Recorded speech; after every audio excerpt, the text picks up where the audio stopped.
শুভ সকাল বন্ধুরা, আমি আবার ছাদে চলে এসেছি ফুলের ঝুড়ি নিয়ে। সকালবেলায় পুজোর ফুল তুলব। তার আগে আমি দেখিয়ে দিই আমার বাগানের অবস্থা। দেখুন পুরো ছড়িয়ে আছে। এই দেখুন এইখানে যে বড় বড় আমার ফুলের গাছগুলো ছিল, জবা গাছগুলো, সেগুলো সব কেটে এগুলোকে পরিষ্কার করা হচ্ছে। মানে বহু দিন ধরে বলে 17 সালেই হবে, 17 সালে এখানে গাছগুলোকে লাগানো হয়েছিল। তারপর থেকে তো আর উঠানো হয়নি, মাটিটাও মানে পাল্টানো হয়নি।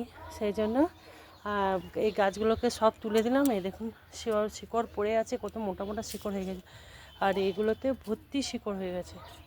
তো আজকে যা রোদ উঠে যাচ্ছে, যে দাদা কাজ করছে সে দাদাও কাজ করতে পারছে না, এত রোদ। তো আজকে তো সকাল সকাল বলেছে আসবে, এসে নিয়ে এগুলোকে পরিষ্কার করবে। এর পুরো মাটিটাকে বার করে দেবো, তারপর আবার নতুন করে মাটি ভরিট করব।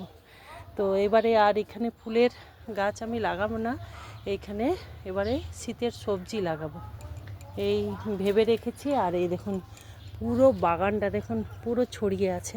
মানে এইখানটাতে না হলে আমি তো সেট করতেও পারছি না। আর বাগানে অনেক গাছে কিন্তু জল নেই, সেই জন্য জল দিতে হবে। যেহেতু কালকে প্রচণ্ড রোদ ছিল, আর এখন সবে 8টা বাজছে, এখনই কি রোদের তেজ। তো বাগানে জল দিতে হবে, আমি জলও দিয়ে যাবো। তো তার আগে আমি ফুলটাকে তুলে নিই।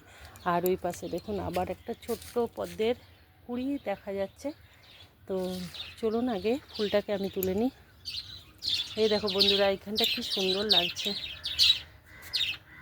ভালো লাগছে। তবে যা রোদ সেই জন্য একটু করে নষ্ট হয়েছে। তবে সকালের দিকটা বেশ সুন্দর লাগে ফুলগুলো দেখতে। আর পাশে গোলাপের নতুন নতুন কুঁড়ি ছাড়ছে।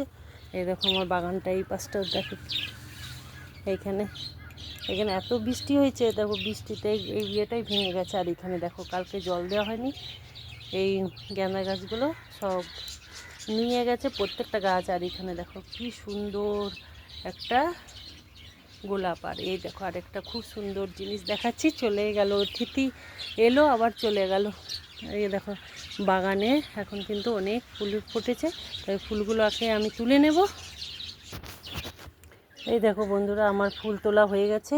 তাহলে একবার আমি আসি, আবার বাগানটা যখন পুরো রেডি হয়ে যাবে তখন আবার আমি সেটা তোমাদের সাথে শেয়ার করব।